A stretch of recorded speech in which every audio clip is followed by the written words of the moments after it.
Okay, so you decided you want to start investing for your future and start investing in the stock market. Now, if you're subscribed to the channel, I assume that you're already pretty experienced with investing in the stock market, as you're doing your due diligence by doing research by watching videos of stock market analysis on YouTube. And thanks for being here. I appreciate you. But what I wanted to do in this episode is take a step back and bring it back to the basics. I want to make an episode for the beginners or for people who haven't started investing yet. Now, in my personal life, I have a lot of friends and family that have no experience by investing in the stock market. And after I started learning and getting more involved with it, I started to realize how impactful it is for my financial success. So my hopes in this episode is to help those that are either a beginner or haven't even started investing yet to start investing in the stock market.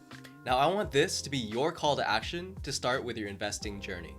Now, there's an old Chinese proverb that goes, "The best time to plant a tree was 20 years ago. The second best time is now." And I'm not Chinese by any means, but I think this applies very well to investing as well. And this is because of compounding interest, which I'm going to be talking about later in this video.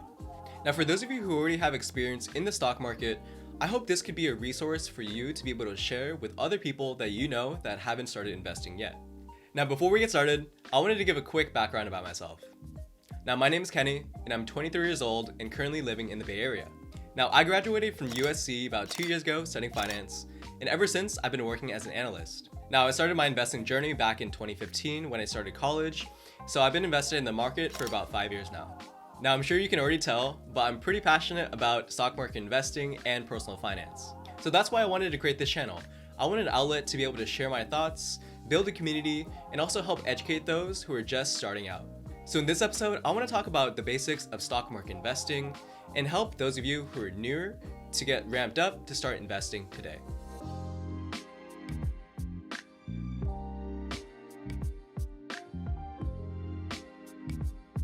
So before we start the how, let's talk about the why.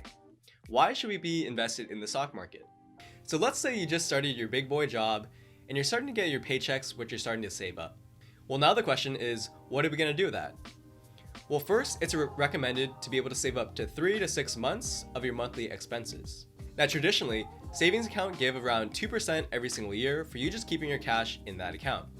However, with interest rates at 0%, and the Federal Reserve saying that they're not going to be increasing it anytime soon, these interest rates are at an all-time low, at around 0.5% at some of the best savings accounts. Now, one thing to worry about is inflation. And inflation is the decrease in the purchase power of money. One example of this is a gallon of milk in 2000 is a lot cheaper than it is as of 2021. And this is mostly due to inflation. So while your money sits in a savings account, it's essentially decreasing in value over time. Now, that's definitely not what we want. We want our money to work for us.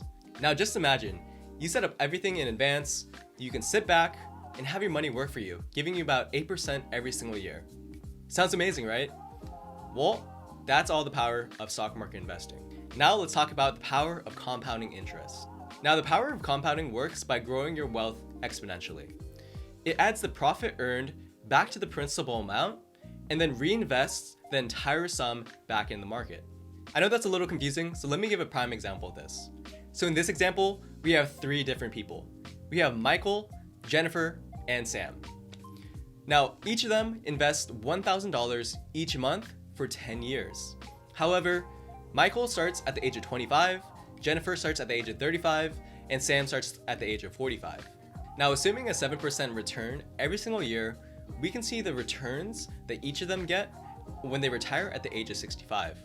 Now, just starting 10 years before Jennifer at the age of 25, Michael ends up with $1.5 million, which is twice the amount of Jennifer. This is even 4 times the amount of Sam, who starts 20 years later. Now, they're all investing the same amount. However, Michael ends up on top because of the power of compounding interest. All his profits are being invested back into his original investment, and you can see over time how quickly it continues to grow. So now we know that investing is very important to building your wealth, and starting it earlier is much better for you in the long term. So how do we do it? Well, first, you need a brokerage account. Now, stockbrokers are people or firms that are licensed to buy and sell stocks on the stock market. Now, back in the day, the only way for individuals to be able to buy and sell stocks is to directly hire a stockbroker to be able to place those trades for you. Nowadays, everything is online. Now, I'm sure you heard of Robinhood and Webull, but there's other reputable institutions like Charles Schwab, Fidelity, and E-Trade, which I all use. Now, I won't be diving into how to actually get it set up, but I'm going to be dropping links down in the description if you guys want to go ahead and sign up. Now, if you use the links down below, you can actually get some free stocks, and you'll actually be supporting the channel as well, as I get a little bit of kickback off of that. So great, we have everything all set up. Now, what are we supposed to do? Well, now we need to talk about what strategy best works for you. Now, there's several different ways to approach stock market investing. Now, for one, you can be the do-it-yourself type, as you're more interested in stock market investing and you want to be more hands-on. Now, on the flip side, I know some people who want to take a back seat in investing and want it to be a lot more passive. And in this case, you could be a good candidate for robo-advisors, which do all the investing passively for you. So for the sake of this video, I'm going to assume you're going to be more of a do-it-yourself type. Now, don't worry. Stock market investing doesn't have to be too complicated. For most people, there's going to be two main options of investing. Now, the first one is going to be exchange traded funds and mutual funds. Now, mutual funds allow you to buy a small piece of many different stocks in one single transaction. Now, mutual funds are actively managed by the brokerage, so there's someone who's experienced who's making those trades in and out for you.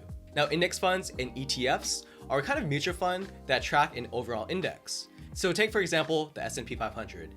It replicates the index by buying the exact same companies that fill up this basket. Now, when you invest in a fund, you're buying very small pieces of a company. And you can buy multiple ETFs and mutual funds to round out a very diversified portfolio. Now, on the other side, there's individual stocks. Now, with stocks, you're buying a share of the company. So you're directly investing into the company. Now, individual stocks are inherently more risky because you're putting more of your money into one individual company as opposed to a basket of different companies. Now, of course, there's drastically more upside if the company continues to do well, so it's very important to understand your kind of risk tolerance when starting out your strategy. Now, it's been proven that money managers can't beat the market, so for the average investor, investing in an ETF or mutual fund is probably the best way to go. Now, in the popular personal finance book, A Random Walk Down Wall Street, an economist stated that a blindfolded monkey can throw darts at a newspaper's financial pages and select a portfolio that would do better than one selected by the experts. And this has actually been tried out, and the monkey actually did win. Now, other famous investors such as Warren Buffett and Boglehead have said time over time that for most, investing in an index fund or mutual fund is the best way to go. Oh great, just buy an ETF and call it a day. Thanks for watching, guys. Well, it's not really that cut and dry. With ETFs, you're getting the whole basket, so you're getting both the winners and losers. Now, if you're more confident in your ability to pick winners, and you have the risk tolerance to be able to do so, you can pick stocks like Apple, Microsoft, Netflix, Tesla, which all have significantly outperformed the market. Now, I personally love individual stock picking, and I would love for you guys to get the experience and get the confidence to be able to do that yourself as well. So how much money can I invest in stocks? Well, this can be answered through asset allocation. Now, asset allocation is an investment strategy that aims to balance both risk and reward by proportioning a portfolio's assets to an individual's goals, risk tolerance, and time horizon. Now, the old rule of thumb is that you should subtract your age from 100 to get the asset allocation of stocks to bonds. So take, for example, if you're 20, you would subtract 20 from 100 and you'd get 80. So you'd be 80% in stocks and 20% in bonds. However, with Americans living much longer, financial advisors are now recommending for this rule to be closer to 110 and 120. And because you need your money to last longer, the extra help from stocks will help you get there. So for me, I'm 23 years old. So I'm using the 120 minus 23, which I get 97%. So I would be 97% in stocks and 3% in bonds. Now I want to talk about which ETFs to pick. Now this can get a little bit more cloudy as there's many different options. Now, one of the first books that I read that got me started on my path to investing is The Boglehead's Guide to Investing. Which, Mickey, I hope you're reading that. I know you probably aren't, but now in this book, they talk about the 3-fund strategy, which is essentially you buying 3 different ETFs to round out a diversified portfolio. The first one is going to be a total stock market index, which is going to be more domestic. So think of the US basket of stocks. The second one is going to be international exposure, which is an international ETF. Lastly, it's going to be a bond index fund. So now that we have the 3 funds to round out a diversified portfolio, let's talk about the allocation to each one of these funds. Now, there's many different ways of allocating it, and you need to find the one that's right for you. However, I'm just going to take a prime example of one of these. So the one that we're looking at right now is going to be 64% exposure to the total stock market index, 16% to the total international stock index, and 20% to the bond index. Now, Vanguard is really known for their index funds, so that's one that I would highly recommend. So now let's take, for example, one of these 3 portfolio funds. Now we have the total stock market index, which is VTSAX. We have the international stock index, which is VTIAX. And we have the total bond market fund, which is VBTLX. However, you don't have to use Vanguard. If you want to use something else with Charles Schwab, Fidelity, TD Ameritrade, you have that option as well. So great. Now we know how much money we should be invested in stocks, and we talked about asset allocation. So let's now talk about moving forward. Now, one thing to really remember is to focus on the long term. It's easy to get caught up on the day-to-day fluctuations and seeing your money go down and go up in price. However, the best strategy is to just buy and hold and to continue investing back in the market. There's a common saying that goes, time in the market beats timing the market. The best thing you can do after investing in an individual stock or an ETF is to kind of just let it sit there and don't look at it. Many new investors see their investment going down in price and they're losing money and panic sell at a loss. As we've seen in 2020, the March crash shook out a lot of investors. However, if you just held, you would be up on your money not even 1 year later. Now, I said you shouldn't look at your stock market portfolio every day. However, it's still important to manage your portfolio. Fretting over the day-to-day fluctuations won't be good for your mental health, but looking at your portfolio maybe every couple months or every half year is important to understand if it's still aligned with your goals. But one thing I always remember is to always stay the course in understanding why I'm being invested. Now, I don't have any plans on getting rich overnight. The stock market is used for wealth building, so you should treat it like so. And with that, guys, you should be well on your way to start your investing journey. Now, a common question I get from a lot of friends is, do you have any advice for investing for beginners? Well, one thing I always try to emphasize is investing doesn't have to be too complex or hard. Now, there's many different tools and resources online available to help you. You're already doing a great job by watching this video and doing your research into how you can start investing. Now, I highly recommend you to continue doing your learning within stock market investing and personal finance in general. Now, Warren Buffett didn't just wake up one day to be an incredible investor. It took years and years of time and dedication for him to work on his craft. And it's similar to us too. It's going to take a lot of time for you to continue building your skills and gain your confidence in the market. But I promise you, it's a really fun process and you're going to enjoy the ride. Now, if you're interested in picking individual stocks, I plan on making a follow-up video breaking down exactly how I do that. Now, for those of you who are more experienced and support the channel, I know this is a little bit of a departure from my original videos.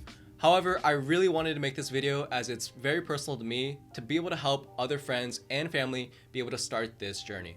Now, if you guys have any loved ones who haven't started investing yet, consider sharing this video to them to help get the ball rolling and for them to start investing in their future. If even one person who watches this episode starts investing today, then I feel like this video was well worth it. With that, guys, thanks as always. I'll see you in the next video, and let's go get that bag.